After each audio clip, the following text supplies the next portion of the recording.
everybody. I hope everyone is well. This is your girl, Tonya One. And for the topic today, it's going to be the paradox of being married but living as single online. And it's navigating a new digital reality. And I know some of y'all don't get upset and be like, why you tripping? I'm not. It's information. Some may understand, some may not. So it's helpful information for others because it's a lot going on out there. A lot. And it needs to be understood. So ladies and gentlemen, this is not just for men. This is not just for ladies. This is for married couples. Married couples. So if you're not married, this is not for you. And, if this does not apply to you, don't trip. All right, let's get into it. In today's hyper-connected world, social media and online interactions play significant roles in our relationships. However, one of the more troubling trends that has kind of emerged is the phenomenon of being married yet living a life that seems single online. I know you say, well, what does that really do? A lot.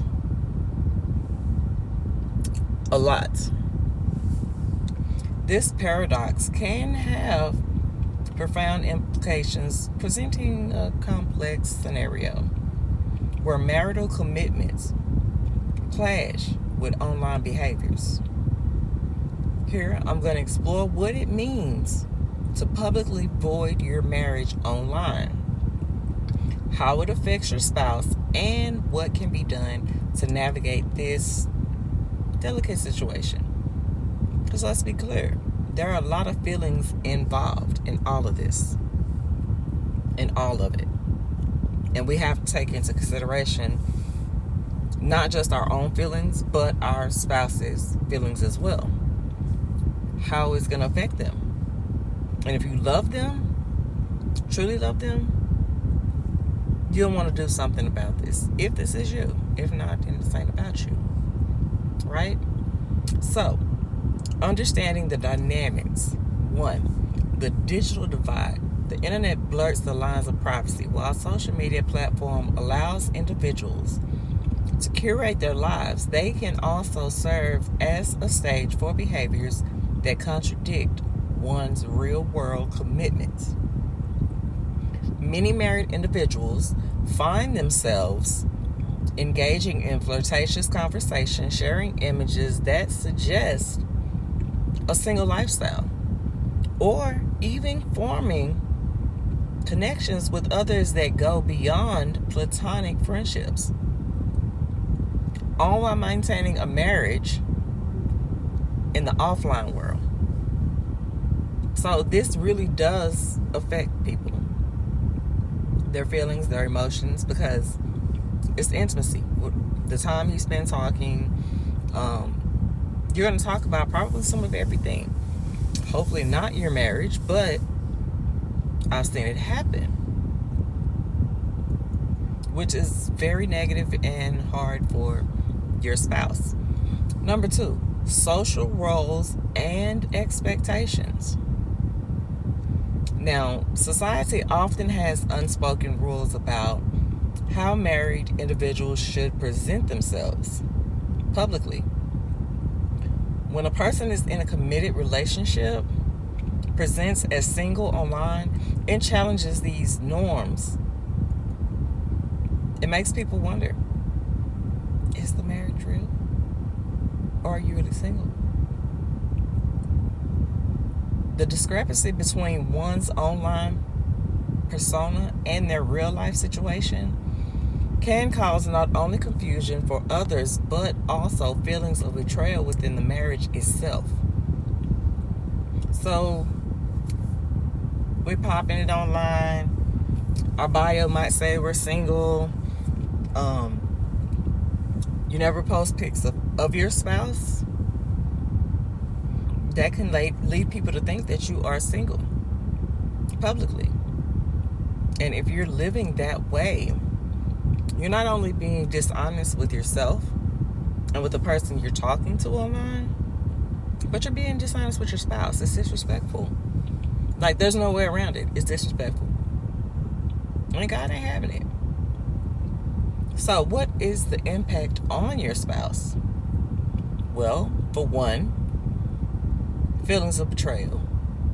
Living online as you're single can lead to feelings of betrayal and abandonment for your spouse.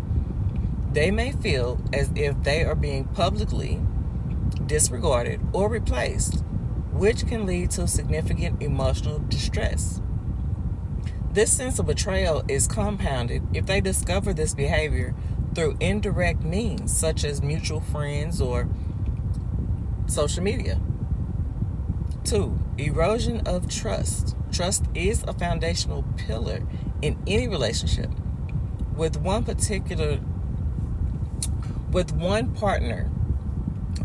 partner lives as though they are single, it shatters that trust.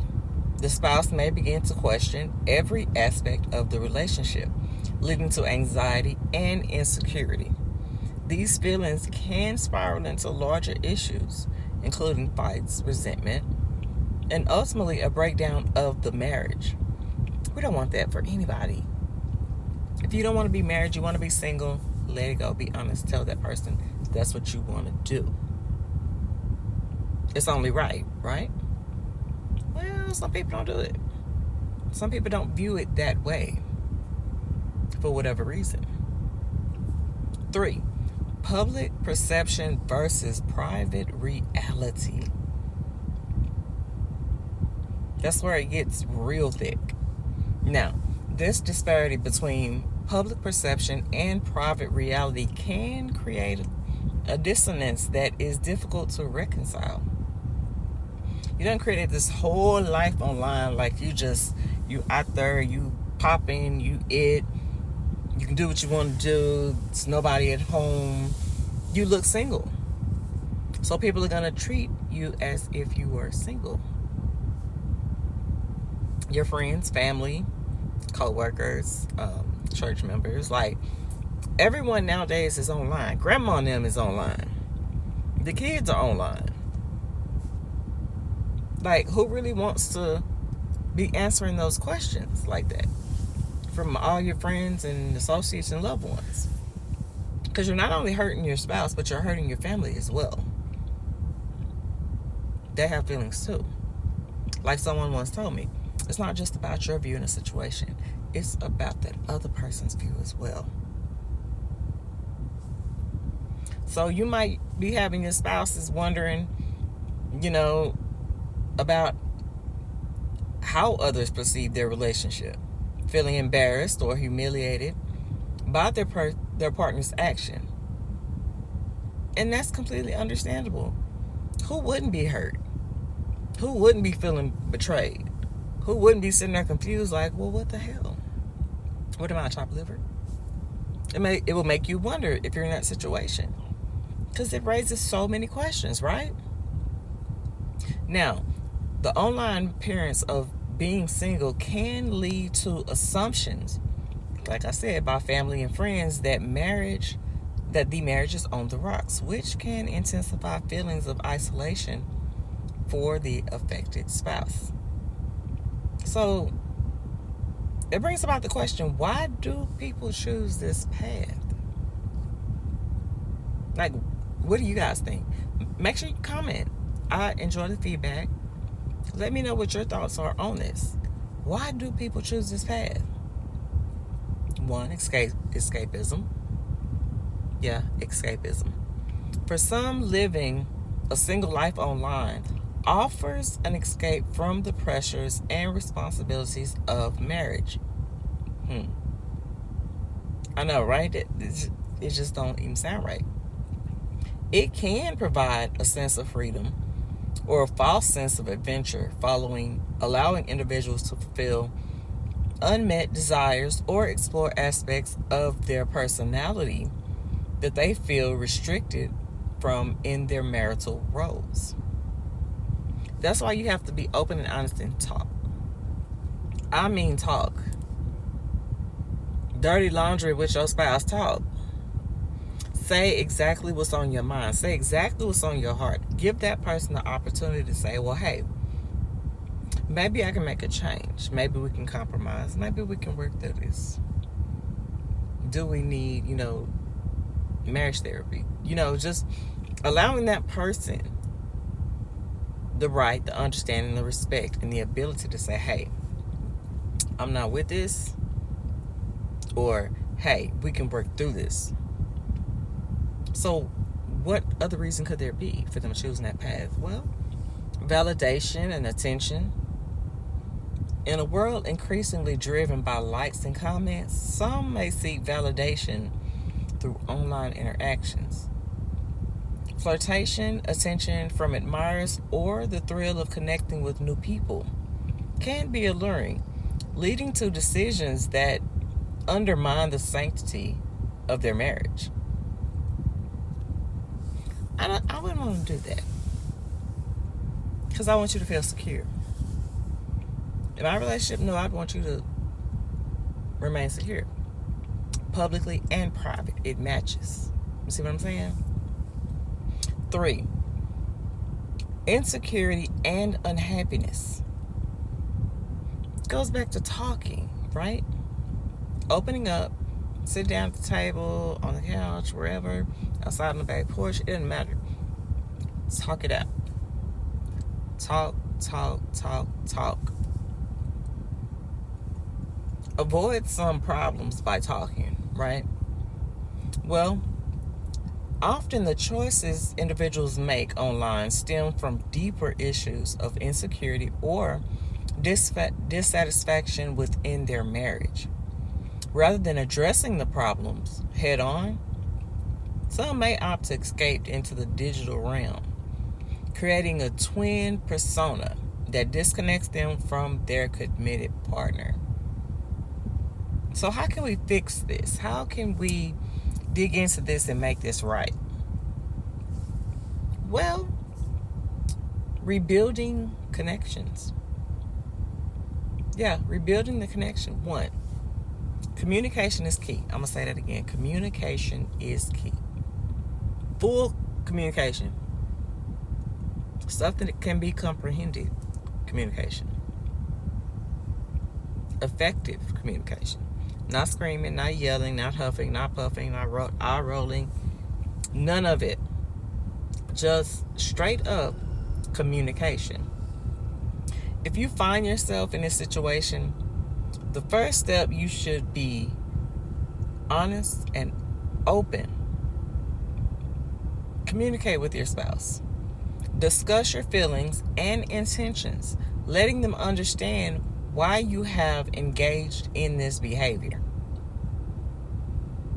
Understanding and empathy can pave the way for healing. 2, digital boundaries. Establishing clear boundaries around online activity can help both partners feel secure and respected. Knowing what is acceptable and what crosses the line can foster a healthier marital environment. 3, seeking professional help. There's nothing wrong with that. I'm going to say it again. There is absolutely nothing wrong with that. It's one of the smart things that you can do. And it is an investment in your marriage as a couple and as individuals. Sometimes the issues at hand may require an objective third party. Couples therapy can provide both partners with tools and strategies to rebuild trust and improve their connection. A professional may also help individuals understand their motivations for living as if they were single online and how to address those feelings constructively. 4, reinvesting in the marriage. Reinvesting in the marriage. Take the opportunity to reconnect with your spouse in meaningful ways. whether through shared activities, date nights, or honest conversations about dreams and aspirations, rekindling that connection that can diminish the allure of seeking validation outside the marriage. Living publicly as single while being married can have significant legal implications that vary by jurisdiction. So it just depends on where you live. Get caught living single online, you just might end up divorced, and you might lose in that divorce because some places look at that differently, logically. Forget your unmet desires and whatnot. That's the way they're going to look at it. A judge would probably look at that and go, yeah, you don't want to be married, and grant your spouse a divorce. Now, firstly, it may impact the validity of a marriage, as some laws recognize living apart or presenting oneself as single as grounds for annulment or separation or even divorce. Additionally, issues related to spousal support or financial responsibilities may arise, particularly if one partner feels that the other has misrepresented their relationship status. This could influence divorce proceedings or settlements. Fraudulent misrepresentation may also come into play, especially if one spouse engages in dating or sexual relationships online while being legally married, potentially affecting issues like property division and custody arrangements. Furthermore, this behavior could lead to emotional distress claims if the other spouse experiences harm as a result. Lastly, social media platforms' terms of service might also create complications, as misrepresentation could violate community guidelines, leading to potential account penalties or restrictions. Navigating these legal waters require careful consideration and often professional legal advice to understand the ramifications fully. So, can we not do that? Can we just avoid that as a whole? Because what's the point? Lose everything off of a cheap thrill, which in the end is really not cheap because it's going to cost you a lot. Your marriage, any benefits, any perks of being married, love lost, the commitment,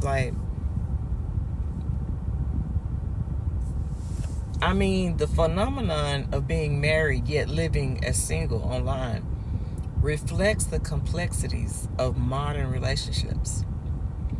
It highlights the gaps that can arise between public persona and private reality and emphasizes the importance of trust, communication, and commitment.